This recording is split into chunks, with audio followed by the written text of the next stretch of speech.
আসসালামু আলাইকুম প্রিয় শিক্ষার্থীরা, ওয়েলকাম টু মমিনুরস টিচিং হোম। এই ভিডিওটিতে বাংলাদেশ ও বিশ্ব পরিচয় বইয়ের প্রথম অধ্যায়ের একটি গুরুত্বপূর্ণ বিষয় নিয়ে আলোচনা করব।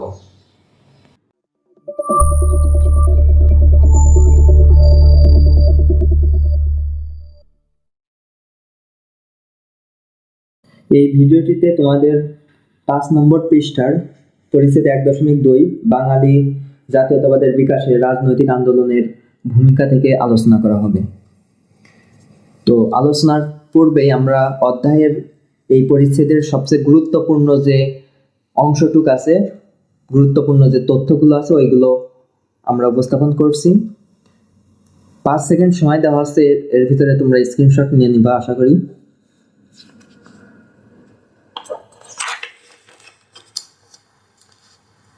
পাকিস্তানের মোট জনসংখ্যার 56% বাঙালি ছিল, অর্থাৎ পাকিস্তানের যে মোট যে জনসংখ্যা ছিল তার 56% ছিল বাঙালি।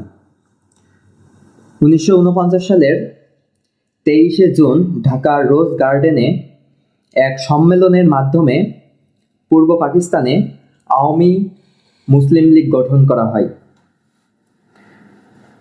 এবং এই যে পূর্ব পাকিস্তানে আওয়ামী মুসলিম লীগ গঠন করা হয়, এই সংগঠনের প্রতিষ্ঠাকালীন সভাপতির দায়িত্ব গ্রহণ করেন মাওলানা আব্দুল হামিদ খান ভাসানী সাহেব।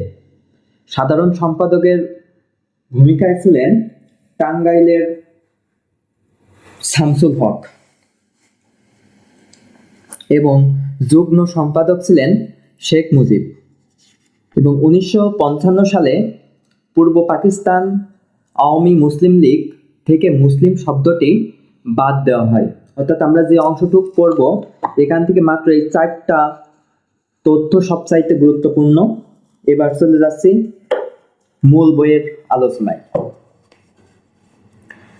পরিচ্ছেদ 1.2 বাঙালি জাতীয়তাবাদের বিকাশে রাজনৈতিক আন্দোলনের ভূমিকা।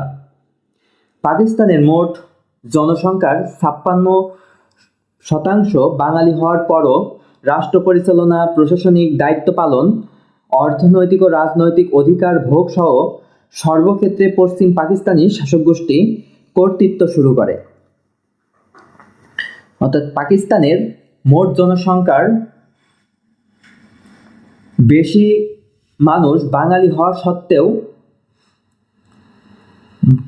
সত্ত্বেও রাষ্ট্র পরিচালনা, প্রশাসনিক দায়িত্ব, অর্থনৈতিক এবং রাজনৈতিক যে অধিকার যে ভোগ ছিল, সেই ভোগের ক্ষেত্রে পশ্চিম পাকিস্তানিরা তারা নিজেদেরকে বেশি অগ্রাধিকার দিত।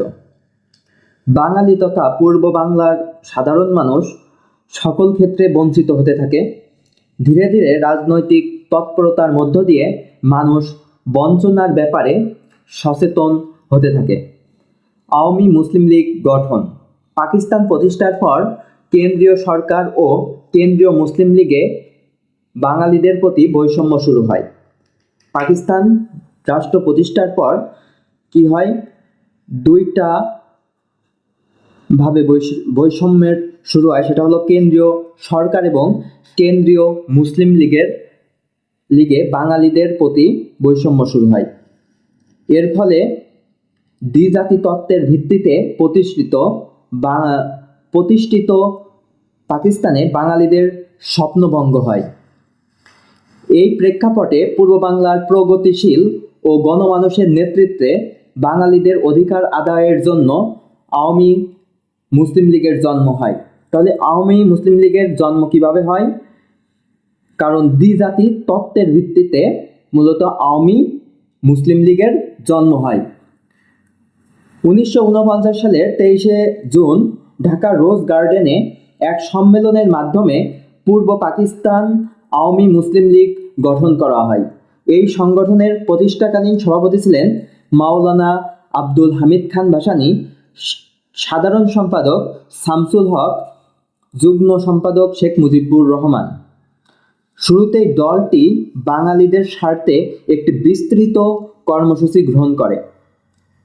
এর মধ্যে প্রাদেশিক স্বায়ত্তশাসন, জনগণের সার্বভৌমত্ব, বাংলাকে অন্যতম রাষ্ট্রভাষার মর্যাদা দান, পাট ও চা শিল্প জাতীয়করণ, বিনা ক্ষতিপূরণে জমিদারি প্রথা উচ্ছেদ, কৃষকদের মধ্যে ভূমি বন্টন, সমবায় ভিত্তিক চাষাবাদ ইত্যাদির দাবি বিশেষভাবে উল্লেখযোগ্য ছিল।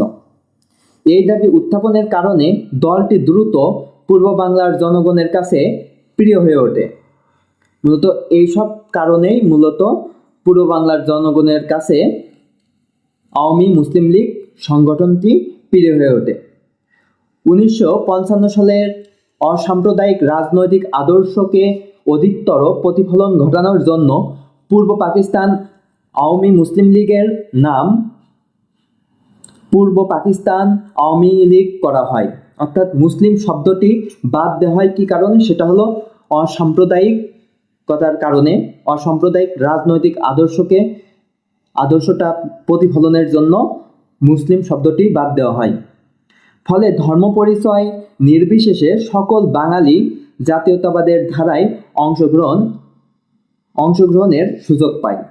এ সময়ে দলটি পূর্ব বাংলার জনগণের রাজনৈতিক, অর্থনৈতিক সহ সকল স্বার্থ রক্ষায় একদিকে আন্দোলন ও সংগ্রাম ব্যাহত রাখে, অন্যদিকে সংসদ ও প্রাদেশিক সরকারে গুরুত্বপূর্ণ ভূমিকা পালনে সোচ্চার হতে থাকে। তো ভিডিওটি আজ এই পর্যন্তই। পরবর্তীতে আমরা পৃষ্ঠা নম্বর 6 থেকে আলোচনা করব। আসসালামু আলাইকুম সবাইকে।